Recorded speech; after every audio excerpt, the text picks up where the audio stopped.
సముద్రంలో ఏముంటాయంటే చేపలు, తిమింగలాలు అంటారు. ఆ తిమింగలాలు ఉండాలంటే ఏముండాలి? నీళ్ళు ఉండాలి కదా. సముద్రంలో నీళ్ళు ఉంటాయి, నీటిలో ఉంటాయి అన్నీ.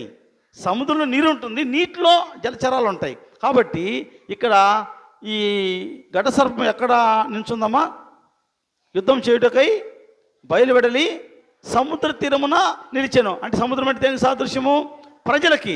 ఈనాడు అపవాది ప్రజల్లోకి వచ్చాడు. ప్రజల్లోకి వచ్చి అపవాది నిలిచి ఏం చేస్తున్నాడు?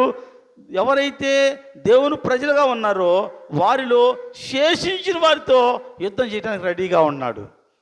ఈ రోజున నువ్వు శేషించిన జనాంగంలో ఉంటే నీకు నిత్యము యుద్ధమే. ఎవరితో?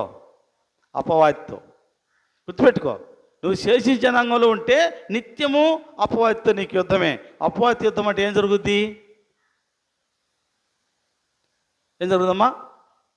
నిందలు, హింసలు, అవమానాలు, దూషణలు, తిరుగుబాటుతనము, ఇవన్నీ వస్తాయి. అది దేవుని బిడ్డలకి.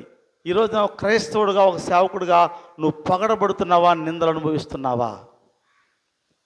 పగడబడుతున్నావంటే నువ్వు ఖచ్చితంగా కాలు జారి స్థలంలో ఉన్నావు, ఖచ్చితంగా సాతాను బందీగా ఉన్నావు.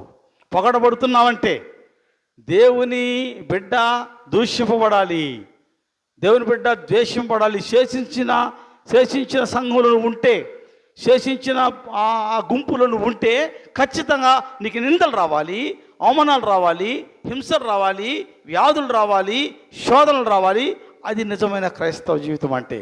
ఈ రోజున వాక్యం వింటున్న నా ప్రియమైన దేవుని బిడ్డలారా, నీవే గుంపులో ఉన్నావో ప్రయత్నం చేసుకో.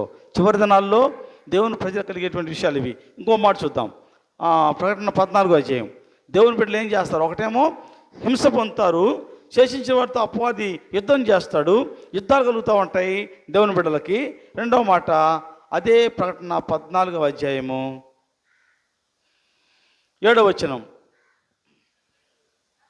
అతడు, మీరు దేవునికి భయపడి ఆయన మహిమపరచుడి, ఆయన తీర్పు తీర్చు గడియ వచ్చెను కనుక ఆకాశమును, భూమిని, సముద్రమును, జలధారలను కలుగు చేసిన వానికే నమస్కారం చేయడని గొప్ప స్వరముతో చెప్పాను. చూసారా, ఇక్కడ ఆ దూత ఏం చెప్పాడంటే, మొదటి దూత వర్తమానంలో ఏం చెప్పాడంటే, మీరు దేవునికి భయపడాలి, ఆయన్ని మహింపరచాలి.